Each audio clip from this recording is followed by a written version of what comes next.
India ট্যুরের জরিপে দেশের মুখ্যমন্ত্রীদের তালিকায় ৫ নম্বরে রাজ্যের মুখ্যমন্ত্রী মানিক সাহা।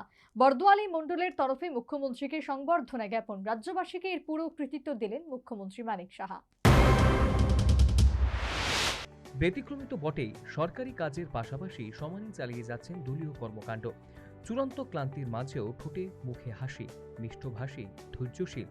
এতেই ইতিমধ্যে রাজ্যের মানুষের হৃদয়ে অধিষ্ঠিত ত্রিপুরার মুখ্যমন্ত্রী মানিক সাহা।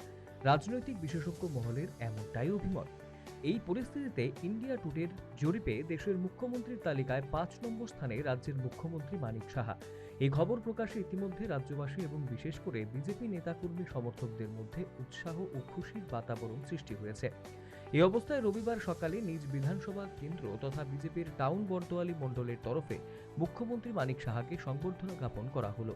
মণ্ডল সভাপতি সঞ্জয় সাহা সহ অন্যান্যদের উপস্থিতিতে পুষ্পস্তবক দিয়ে মুখ্যমন্ত্রীকে সংবর্ধনা জ্ঞাপন করা হয়।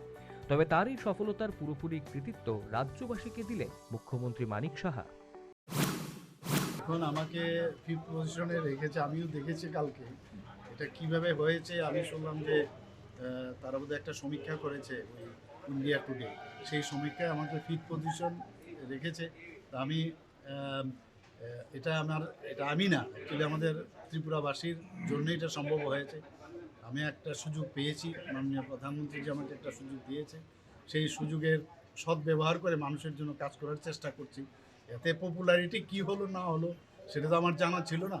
তো যাই হোক, আমি ত্রিপুরার বাসীর হয়ে আমি ইন্ডিয়া টুডেকে আমি ধন্যবাদ দিতে চাই যে আমাকে এই জায়গায় ওনারা রেখেছে। আগামী দিনে আরো কি কি কর্মসূচি রাজ্যবাসীর জন্য থাকবে? রাজ্যবাসীর জন্য তো করতেই হবে, আমাদের মানে যে জায়গায় খামতি আছে সেই জায়গায় আমাদের পৌঁছতে হবে।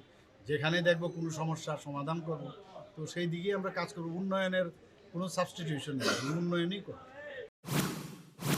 এই সম্মান অর্জন কার্যত গোটাটাই মুখ্যমন্ত্রীর নিরলস কর্মপ্রয়াস এবং সেবামূলক মানসিকতার ফলশ্রুতি বলে রাজ্যের বিশেষজ্ঞ মহল মনে করছেন।